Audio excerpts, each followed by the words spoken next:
3h05. A gente vai para Brasília, começando o nosso Acontece de hoje, para ouvir o Ivan Brandão falando sobre toda a polêmica envolvendo o aumento do IOF e aproveita a última atualização a respeito do estado de saúde do presidente Lula, que ontem passou mal. Fala, Ivan, um abraço para você. Boa tarde, Ronald, grande mestre Cláudio Zaidan, boa tarde para vocês. Pois é, né? Depois de toda aquela polêmica envolvendo o IOF, o governo federal anunciando o aumento do imposto sobre operações financeiras nas operações de crédito, o Congresso Nacional já registrou pelo menos 20 propostas que querem suspender a ação. A decisão foi tomada na quinta-feira da semana passada, né? O governo não bateu ainda o martelo se vai manter ou não, de fato, essas alterações que foram propostas, mas já teve um recuo, né, que a gente noticiou aqui na Rádio Bandeirantes, e essa dúvida ocorre justamente por causa disso, né? No mesmo dia do anúncio, a equipe econômica revogou parte da proposta e, enfim, o ministro Fernando Haddad, muito embora tenha falado que o impacto é muito pequeno, né, em tudo aquilo que foi anunciado pelo Ministério da Fazenda, está procurando aí algumas alternativas. Então, assim, de qualquer forma, essa mudança aí que deixou o IOF mais caro para comprar dólar, né, para as pessoas físicas, isso tudo está valendo, né? Então, a maior parte das propostas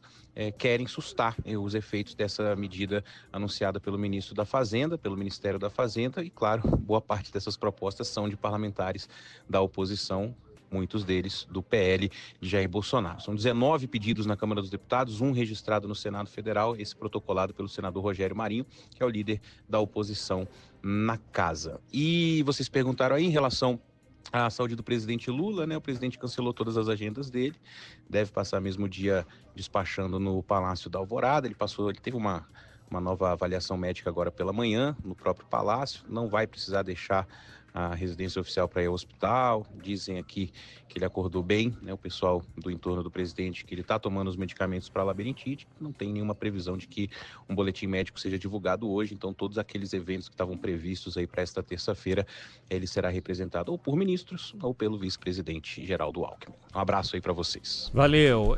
A pauta de Brasília, aliás, hoje todos os grandes portais e os jornais falando de que maneira o IOF pode, as compensações que vão ser criadas, podem impactar em todos os cenários, né? E sempre com aquela lógica de que qualquer que seja a atitude, o mercado financeiro vai reagir negativamente. Pelo menos é o que parece. Por mais que se tente criar um caminho, sempre vai haver pelo menos um caminho delineado para dizer que não foi aquilo que se esperava, e aí tudo para alicerçar um novo aumento da taxa de juros, Aidan. Bom, Ronald, o grande problema nessa história toda, acima de tudo, foi o recuo e a maneira como ele se deu. O que foi apresentado pelo Haddad e pela Simone Tebet, em si, era ruim. No que se refere a contingenciamento e bloqueio, mais do que o dobro daquilo que o próprio mercado financeiro esperava. Os caras estavam contando com 15 bilhões, assim, com otimismo nas alturas, 15 bilhões. Veio um pouco mais do que o dobro. E é claro, ainda não foi esmiuçada qual vai ser a rota do congelamento, mas, basicamente, é aquilo que interessa à população. É saúde, é educação, investimento em saneamento, investimento em reforma agrária, investimento em crédito para pequenos produtores. Tudo isso é atingido. Mas isso foi completamente ignorado pela imprensa, pelo Congresso, a oposição principalmente, e também pelo mercado financeiro, porque eles dão de barato que tem de fazer isso mesmo, né? O que fez com que o telefone tocasse em Brasília foi a história do IOF. A ideia não é ruim, mas desde o início ela foi muito mal conduzida, porque estava lá, desde o início, o germe do recuo. A timidez, a tentativa de dizer claramente que aquilo era apenas para uma correção sem dizer, sem afirmar que seria uma mudança de rumo, não em controle de capital, mas em taxação do capital que passeia para lá e para cá. E além disso, rapidamente espalharam a ideia de que aquilo levaria a controle cambial. Não seria um controle cambial. Seria uma medida com efeitos no câmbio. É completamente diferente de controle oficial do câmbio.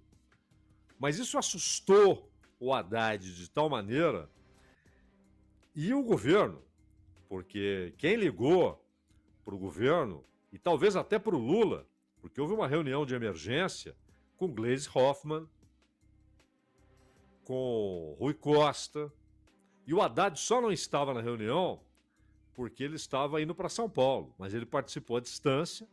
O Sidônio estava, porque imediatamente veio a ideia, né, como vamos comunicar isso aqui. E no dia seguinte, antes da abertura oficial do mercado, porque o mercado ele não para mais, né? Essa ideia de que o mercado tem abertura e fechamento, isso se restringe a uma parte do mercado. O dólar futuro, ou o câmbio futuro, isso vale para euro, para libra, e também mercado de ações no futuro, isso não para, é noite e dia. Então o Haddad, antes da abertura oficial, já fez questão de se apresentar para anunciar o recuo, dizendo que conversou com a sociedade. Aí o Galípolo, que odiou o aumento do IOF, o Galípolo escreveu, olha, o Haddad, que figura formidável, conversou com a sociedade. Que sociedade? Que parte da sociedade? A que vai sofrer os efeitos de contingenciamento e bloqueio? Não, essa não é ouvida. Essa não é ouvida. Aliás, daqui a pouco vamos falar sobre isso, a respeito também das universidades. Hoje até estava marcada uma reunião, acho que não haverá, porque o Lula suspendeu a agenda, né? E não acredito que seja assunto para ser tratado pelo Alckmin ou pelo Rui Costa. É assunto para ser tratado pelo Lula, que é uma recomposição do orçamento das universidades. Muitas já estão sem dinheiro para pagar a conta de água, né?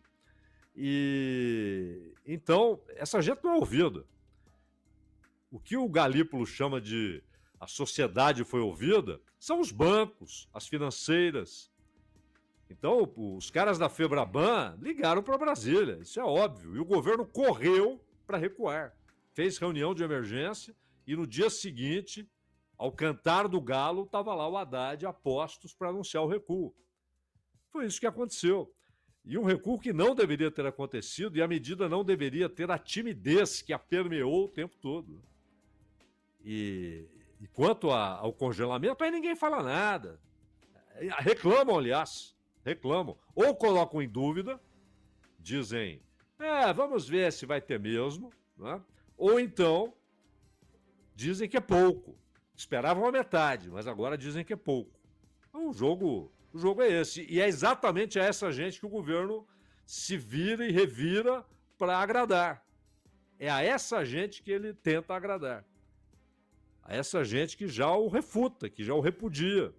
Mas é a essa gente que ele quer agradar e fez esse recuo patético, né? Desmoralizante.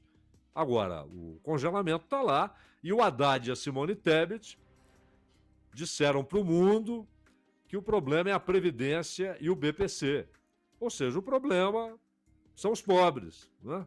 Então, ataquemos-los. Toda hora tem uma sugestão de nova reforma da Previdência, né, Ronald? Toda hora tem. Aliás, o máximo sobre reformas da Previdência é quando, certa vez, eu ouvi, depois de um desses acertos, mais uns desses acertos, aliás, hoje ele é vice-presidente, né, o Geraldo Alckmin, quando ainda era governador, e quando tratou desse assunto, quando acabou, foi anunciado, ele já veio a público e falou, olha, sabemos que precisaremos rapidamente fazer outro. E eu confesso que eu não consigo entender, né? Porque se você chega a uma conclusão de que aquilo que demorou dias, horas, meses, anos para se arredondar, quando você anuncia já não tá bom, é porque alguma coisa está errada, viu, Zé? Sim, há muita coisa errada, né? Começando com o cárcere em que o governo se meteu desde o início e só não avançou ainda mais porque foi contido pelo Congresso e não por convicção de economia política do Congresso, mas por populismo, mas foi contido, inclusive na história do BPC, e vai voltar a atacar o BPC. Isso já foi anunciado pelo Haddad e pelo número 2 do Ministério. Que é um crime. Atacar o BPC é um crime, Ronald. 3